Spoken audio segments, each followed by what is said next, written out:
And it is my belief that everybody, in everyone, there is a desire for God. There is a desire to make sense of things, to have meaning. There is a place in all of us that's searching for more than ourselves, searching for an explanation, searching for a place of rest. All of us will die at some stage. That is just the fact of it, unless God comes before that time. But we have all had somebody who has died, somebody who has left us, somebody who's no longer with us. But there is one person who has always been with us, and that is God. And He wants a relationship with us. He wants to be with us. He wants to be a comfort to us. He wants to be a place of rest for us. He wants to give meaning to our lives.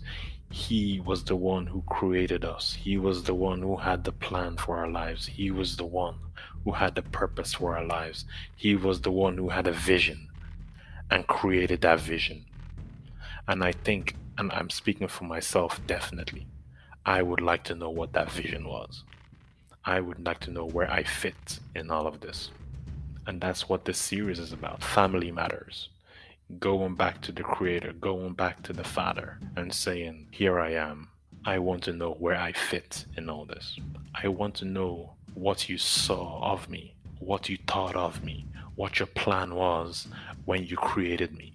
Many of us might have come through an unconventional means into the world. Maybe our parents weren't married. Maybe our father or our mother didn't love us. Maybe a parent died early. Maybe we grew with one parent. Maybe we grew with no parents. Maybe we were abused as children. Maybe something unfortunate or something really fortunate happened to us. Maybe we were born into a rich family, or maybe we were born into a poor family. Maybe we were born in Europe, or maybe we were born in Africa. Maybe we have never seen snow, or maybe all we've ever known is the heat.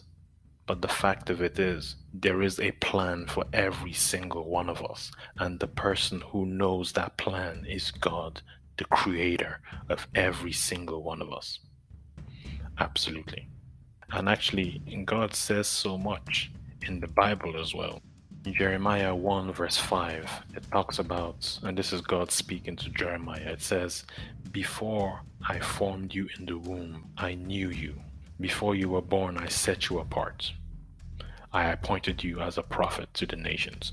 Now, this was specifically said to Jeremiah, but for every single one of us, God has a word like that that details who we are, what His intentions are for us, and what He sees us being. Every single one of us. And I really feel like there's a lot of discontent in the world, there's a lot of fear and anxiety in the world, and I really believe it would actually help if we knew this is where my direction to life is. This is what path I'm supposed to be taking. This is where I'm headed. This is my goal. This is actually the passion that was put inside of me. This is me being true to myself. If I'm on this path, if I'm taking this road, this is me being my best self. Everyone is really fascinated with being their best self, right? With kind of achieving some sort of homeostasis or some sort of balance. Well, when you know who you are, when you know the purpose for your life, that's the most balanced you could ever be. And the person who has that information is God.